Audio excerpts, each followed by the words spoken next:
Hello everyone, this is Toby from Toby Urban Sketch. Thank you for joining me again today. If you enjoy my videos or want to see more, please do like and subscribe. Really appreciated everyone who does that. Now in the background you can see a super fast preview of what's going on today so that you can get an idea of the different styles of people that I want to discuss with you and sort of talk through. In short, I know people can be scary, but these ways of drawing are all very different, all very simple, and just fun things to experiment with. And I'd encourage anyone who wants to draw people and find ways to put them in their scene just to tune in to all three ways, or pick one of the chapters in the description and you can speed straight ahead to the way which you find most interesting. And in short, the three versions that I'll be drawing today are a sort of gestural quick sketch, a slower observational picking out the shape sketch, breaking the person down, and then of course my normal squiggly, a bit mad style where you just gradually build up a sense of something from a lot of lines. So without further ado, let's get started. So what are we going to do? We're going to pick just some random figures from this drawing, and I'll start on the left here, and we'll just go for it. And the first version, the first sort of style or technique is gestural drawing. And what is gestural drawing? It's where you make some big bold marks. You get the shapes down quick, or the lines, the effect down quickly, and you don't worry too much about the details. It's good for capturing movement. So let's just get started. I'm going to choose the chap in a white polo shirt here. And I like to start at the head, and we just capture the sort of shape of his head there. And then we can bring his back in, and it sort of comes down like that. Maybe we just get his waist, and then we've got a front of his legs, and we've got his other leg sort of coming here. Already we've got a bit of a figure coming. What we can do is just continue to add to that. Maybe get his elbow back here. We can bring in an ear. And we can start to just build on our initial sort of outline by capturing his feet. And there we go, sort of quick, easy, simple. We can keep building up details from here if we want. We could add in the nose, which you can just see, and a bit of an eye. We can get the idea of a collar in. So it's not to say that you've done the gestural drawing and you have to leave it at that sort of rugged stage. You can. Certainly it would fit with a lot of urban sketching styles, wouldn't it? Just that loose and like wonderful capturing of shape with just movement and things going on. So perfectly works, but you can keep building it up. One thing I'd say, I'm working quite big today, and it is much easier to draw people. For me, if you draw big, we tend to get stuck looking at people. We get stuck on details. We want to draw their nose, their eye, their ear, whatever. And these are tiny, tiny details. So starting bigger allows us to do a bit of that, and also allows us to correct little mistakes. Now let's see how we can add a bit of colour to this chap as well. So I'm going to start with skin, and we don't have to be so super realistic. So a colour I often just use in a sketching way is a little bit of orange. So I've got a bit of transparent pyrrole orange here. You could use a red, you could use a pink. I've got a magenta here, which would work as well.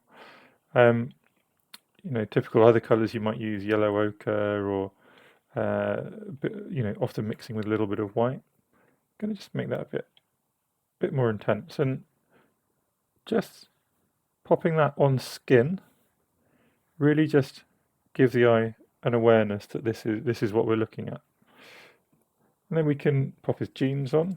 So if we get a bit of blue, and I'm going to muddy that with the orange, so blue and orange neutralize, and give you a more neutral grey colour.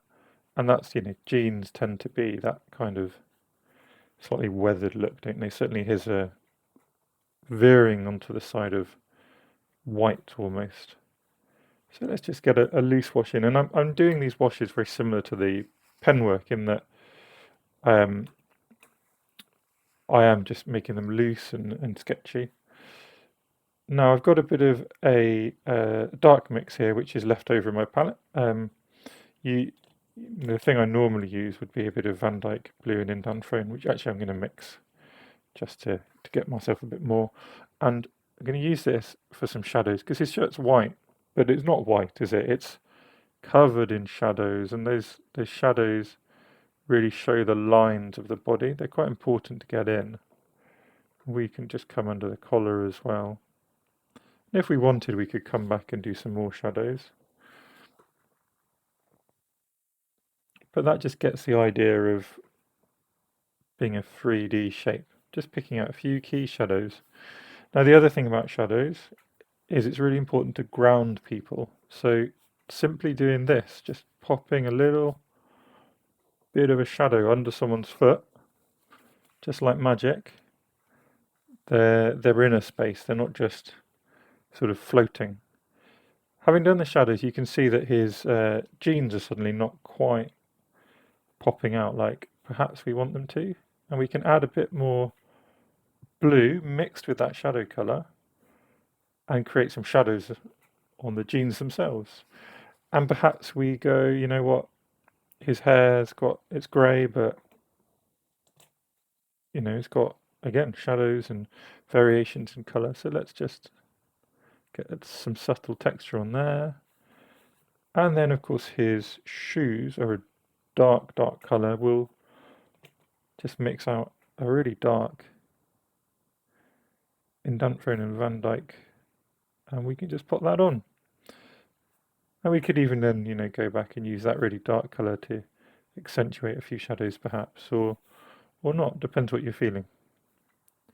Maybe get some shadows on the face and things like that. That's gone a bit too dark, so plenty of water means it's easy to correct, and we can just pull that back. So that is the first figure done in just a gestural, easy manner. Took a few minutes, but I was talking a lot, and you know, you can imagine just pulling out these kind of figures in a scene really quickly and just popping that initial wash on, or even just leaving them blank. So let's move on. So the next style I'm going to call observational or shape-based, and we'll just be a little bit more cautious. And who can we pick on? If we take this woman on the far left wearing a suit, and I'm not going to relate her to this gentleman, so she's going to end up about the same height. We're not going to try and put her in the scene. But what do I mean by sort of observational shape-based? What I mean is instead of just going sort of like this or like that and coming down, we're going to be a bit more careful and get the outline of the shapes which make up this figure. So we start with her head, and her hair is quite a wonderful, almost round circular shape at the back, and then comes across and comes up like this. So we got this kind of hair shape in. And then what's her face do? Well, we've actually got interesting little just line here for her glasses, haven't we? And then coming down, her face goes like this, and then cuts across. That's her neck and her chin coming up. And then we can actually sort of come back and extend the hair shape to match what we've drawn in for the rest of her face. And we can give her this little cheek line as well. And then let's just contextualize these glasses. If we just bring the glasses across and round, suddenly we've got quite a convincing head sort of seen from behind. Now we can use this as our frame of reference for the sizes of everything else. So her head is about 2.5 the height of her blazer. So if we just do a little mark there, and then we can start on the sort of shapes here. So what have we got? We've got a sort of, oh, I've forgotten my name, an arc, let's call that an arc, which is her collar. And then from there it sort of fades down a little bit, and it comes down here. So I'm not drawing her shoulder here, I'm drawing the shape of her blazer, and we'll add the arm and shoulder in a second. It puffs out a little bit, and then there's another arc curve, which comes like this.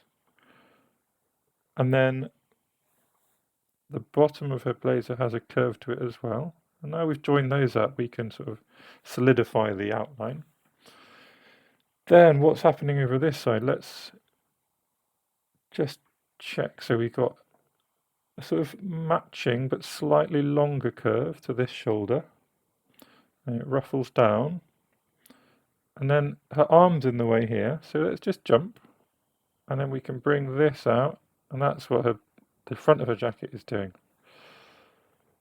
And now we've got these sort of, so such a rectangle, but with these, we've just been noting the curves, the size, the arcs, this kind of thing. We can add in the arms now. So let's go this. This is where it's really important to accurately observe. So we want to draw her arm long, don't we? Like over here somewhere. But there's a lot of foreshortening. And if you actually look, her head is about the same diameter, or same, more diameter, width, as the entire of her forearm because of, upper arm, sorry, because of the foreshortening. So if we bring that down and we just focus on getting about the right angle, and then we get that curve in, which is difficult to see in the photo, but we know exists and is useful to at least exaggerate, if not invent. We get her elbow in. And again, we just look at what's the actual length. Well, here we can do a nice measurement because her thumb finishes about in level with this part of her face and with her shoulder, and then her finger finishes up here. So if I just pop those in, and then we can come down to the wrist. It's about there, sort of just level with the bottom of the collar. Then we can just join the dots. So there we go. And then her hand, just get the, hands are really difficult. So let's just get the shapes in and the approximate sizes.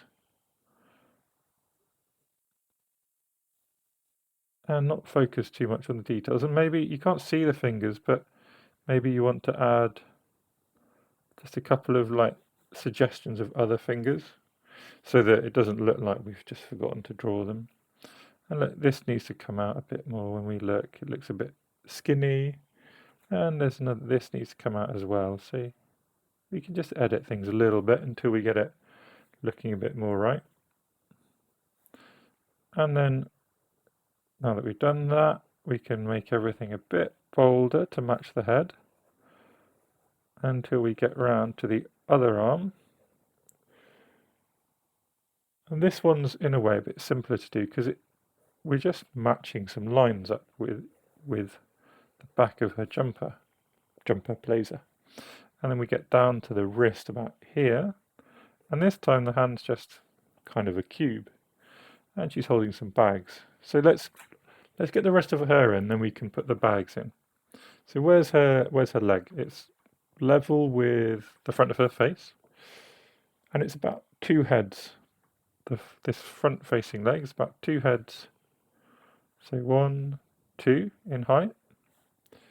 And then it comes off at this angle. And it's about 2 heads in height again. And you can get anatomical measurements, right? The problem is they don't deal with the foreshortening, so they just give you, what a human would look like in a perfect situation. Whereas we're actually dealing with lots of foreshortening here, so we need to look at actually what's happening, actually what are the sizes. And just getting this leg mapped in gently. So I was just having a look at what's the angle here, where does this come up to? And then just get the foot in. So I drew this a little bit too long. When, I drew it, I thought it was about the same. I think actually, it maybe is about the same in the image, but my eye was struggling to believe it at the very least. So I shortened it a bit, and to me that looks better. We just get the foot in here. So if we get the slope of the foot and the outline of the shoe, And then we can start to just build up the shape of the shoe as well. So what we're looking, it's all about these angles, these directions, there's nothing clever going on here. We're just isolating each part, measuring it, and then dealing with it as a series of angles, shapes, getting it right that way, rather than just drawing a whole human, which is really hard. We can pop our bags in now, so just get the idea of a couple of straps. Maybe we can get another one here and here, and then bags can just be really simply, I'm not going to particularly focus on what they are, but you can essentially draw shaped cubes or boxes and they'll approximate as bags, which is fine in the sketchy sense. And then this leg we just need to bring down and see where we're coming to. So it comes down like that, and it comes to here. Actually the foot is level with the midfoot of the other leg, but because it's away from us, it's much smaller. And there's this curve to the leg, which doesn't feel natural to draw, I've got to say. But we've got to trust our observation here. And it's because of the curve in the way she's walking. She's sort of walking over there, isn't she? And this is also going to make drawing the foot a challenge. So again, we don't try and draw the foot. We just draw that line, then we draw this line, then we draw the heel, which is just another line, and then we bring this round.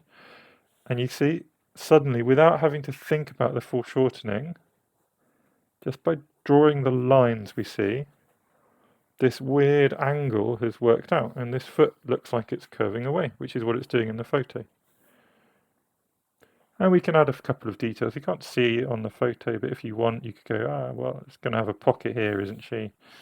We can add in a bit of shadow, maybe. There's already lots of dense line work going on, so these extra bits of line work really fit with this style of image. Hatching on this chap is also possible, but I would say it works better when you've spent some time getting some detailed line work. We can get the shape of her ankle in here and here. We can get this, there's going to be shadow under here. Of course, the image I've chosen is fairly backlit, so we can just invent some of where these shadows are. But you see, just these simple shadowing, imagining where the light's coming from. And already we've got this figure now really taking shape. And how can we colour her in? Well, let's do the same again. We'll start, if I bring my colours back, we'll start with let's do a different colour for the face, just to show that different things are possible. So rather than the orange, we'll use, and bear with me, this is an urban sketching palette. So it's not a palette which is filled with colours perfect for sketching humans, but we can make do, no problems. So let's take a magenta this time. This is quinacto magenta, bright pink, far too rich for a human. And let's just dull it down with a bit of blue and maybe a little bit of yellow to mellow that out. And then let's see what happens with our colour. You see that's quite a good skin colour. Just as a gentle sort of pinky yellow. And we can maybe in the ankles make it a bit more pink. That's too pink, so let's get a bit more yellow in there. Maybe bring a bit more pink into the face to match. And that's quite a good approximation of a skin tone, I think. And then we've got this suit to deal with, which is all black. So let's stick with our sort of normal dark mix, which is a brown. For me, it's Van Dyke brown and indent brown, but equally good would be a burnt sienna and ultramarine, or you could use a Payne's grey, Jane's grey, anything really, just a dark tone.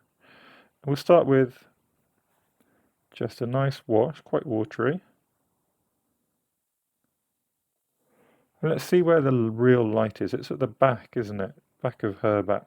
So if we leave some of that light, just noticed as well as I'm doing this that I haven't brought out her back arm very well. So let's just do that before we get stuck. And yeah, so I'm just leaving a little bit of light coming in sort of ripples along her back, and then her arm can be slightly lighter shade again. And we can just drop in a bit more tone. And then same mix, move on to her suit. Oh, it's gone a bit more blue, so let's just mix up again. And we just get the idea of a little bit of light catching the back of her legs again. And then the limbs, the items in the back, slightly lighter tone, because that will send them further back as well. So if you make something dark and bold, be it line work or colour, that thing will tend to come forwards and towards you. If you leave it lighter, even if it's not strictly what's happening in the image or in the scene in front of you, it's a good way of sending things further away. This is dark enough. It's dried enough to already just start adding in a tiny bit more shape. We're just going to do 2 washes. Now we can just come into those areas where you expect a bit more shape to be going on and start to add in touches of darker tones, higher values. We've gone quite blue again, but again, no problem. Just get a bit of that brown and start to bring it in. And we're just accentuating the idea of light at the back, dark in the middle, and a bit of darkness at these sort of transition points as well. So transition point is where you go from one object to another. You can accentuate that by having a big change in tone. Now I don't want this completely white. It's now too white at the back here. So what we can do, we can just gently come in and we can move some of that pigment around. Maybe we drop a bit more in there. And there we go, almost done. So let's just pop her hair in. It's got a nice sort of browny hair. I'll use my burnt umber and we'll just do a really simple wash of that. And maybe just drop some Van Dyke in as well, and that will add some interesting textures. And of course, let's ground her.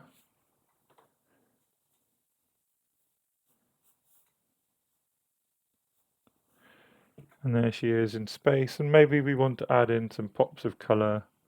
So let's upgrade her shoes a bit. And maybe get her a nice yellow bag as well. Or you could have left these things blank or whatever, really. It doesn't matter. Just ways of playing with colour. Let's just, I'm going to ease some of this pigment along as well.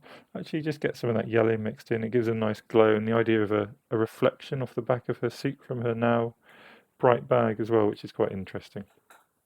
Okay, so that is version number 2. Different person, different style. Same person, same palette. same artist, same palette. So, what is our third and final way of drawing some people? So this is another sort of quick way, and it's probably my favourite way of drawing people, to be honest. It fits a lot with the style of lots of wibbly wobbly lines that I go for. And it is just building up a spidery mesh, really. So I'm going to pick this lady in the middle in the red blazer. And we'll just start. Again, I start with the head, and it's just, this time it's just about going for it, not being afraid, and kind of mixing the idea of observing some shapes, but also just accepting that lines are totally okay to be imperfect. And let's just build her face forward. So again, her face was too flat, so pop in another line. There's a lot going on in the face, so just to distract from that, we build up some more lines in the hair. And then we can come down and just, don't have to work so systematically this time. Let's get her arm in first. And we just play with the line until it looks right. And then we can join up the lines to get them in the right place. Pop her other arm in. And then bring her back down. And by accident, I'm drawing her to scale here. So I'm drawing her approximately, because she's a bit further away in the photo. I'm sort of managed to get that idea. But what we'll do a couple of people in this style, because it's sort of quicker again. And to me, it's just enjoyable creating people, building them up, building up anything really, buildings, humans, whatever, in these kind of wibbly wobbly styles, I find really fascinating. And so let's just get her approximate length of her legs. And again, you see these lines, they could mean something or they could mean nothing. It doesn't matter. I haven't decided until I've been over them lots and lots of times. And her foot here is kind of up, so get the heel in. You see I'm just going and moving and wobbling around until it feels right. And she's got a heel on the back, so she needs a heel on the front. And there we go, and that's one person. Let's just pick another chap. So there's a tall chap in the back wearing a suit. He's actually facing us, and he's on the pavement. So the person furthest on the right of the image. And let's just pop him in. I'm going to try and upscale him as well. Well, I say as well. I'm going to try and upscale him, unlike that woman I've just drawn. This time he's got a nice sort of head shape to immediately cling to, I think. And I'm not going to draw the face in, but just a face. If you just do that, you've got the idea of a face. I've cheated with these chaps. Obviously, they're all looking away or to the side, but this is a nice way of getting in features without getting in features, if that makes sense. Then we can, again, just build up. And you can see it's a similar concept to the observational drawing, but we're not worrying about immediate accuracy. And you can just start to build up the idea of this human. And then his legs come here. So I have scaled him up, but only as much as this. This is why it's good to measure the head, and from the head you'll get the size of the whole body. And perhaps I needed to draw his head a bit bigger to get them to this size. Normally, you'd be drawing people in a scene, and it'd all be relative to the scene, so it's not such a problem getting them the right size, but you still need to get the head right so that it matches their overall sort of persona. You can then start to get the edge of these jackets. So this is the shape of him, right? So we can then get details, so we can add a tie very easily. We can, even make these eyes more real, add in a mouth. We can get the hand being, across like he's got it, and then make it more of a hand by bringing in a sort of 3D shape here. Then this arm, maybe we bring it out to the side a bit more, but you can see I can move, and I can move things more and more, and we're not stuck doing one thing. We can just keep changing him. Maybe we want his legs further apart. Well, fine, let's just bring that line up again and add some texture in the middle. Anyway, there's another chap. Obviously less, well, none of them are photorealistic, but less exact to the image as this one. But getting a sense of who this is, to me, it's obviously a man wearing a suit. And that's what I'm seeking to get from my sketches, is a sense of what's going on rather than exactly what's going on. Again, we can just add some touches of colour. And with these kind of people, I'd go back to just doing some nice loose kind of colours and fitting it in with the whole scene. Get some blonde hair for this lady. So I might, these people might be part of a a busy street scene, so I might just wash the whole colour over them, or I might leave them as standing out because they're the only things without colour, or, you know, there's lots of options you can choose. Just pop in those shadows. And what are we missing? We're missing a bit of skin tone, so can get that in as well. And same for her legs. And we're missing a little bit of colour on her skirt, which is a dark colour. So let's do that. Not as convinced. That's a bit of moon glow that I just used. It's not as convincing a dark as my previous wash, so I'm just going to come in with a dark blue so it sort of fits the rest of what's going on. And the same for this chap. Let's unify the colour scheme for our two strange people. And pop some hair in for him, maybe darken some of her hair. And this is a sort of nice red bit of material as well. So let's just pop some colours there. And with these kind of people, more than happy to add some texture just by splashing and making things interesting. And there we go. So that is 3 ways to draw some people. We've got gestural drawing, we've got sort of wibbly wobbly, and we've got just observation and focusing on shapes and being precise. I hope that that's given you something to think about. I just say just go ahead and just try different ways and see what you enjoy most, both the process and the outcome. Try different ways of colouring in. Maybe you want to mix this with a really loose wash. Maybe you want to do these but with a really tight wash. Whatever you want, I'm sure you'll find something you enjoy, or at least learn something just from practicing different ways. Anyway, thank you for watching. If you do enjoy, please do like and subscribe. And it's been a pleasure doing some drawing with you.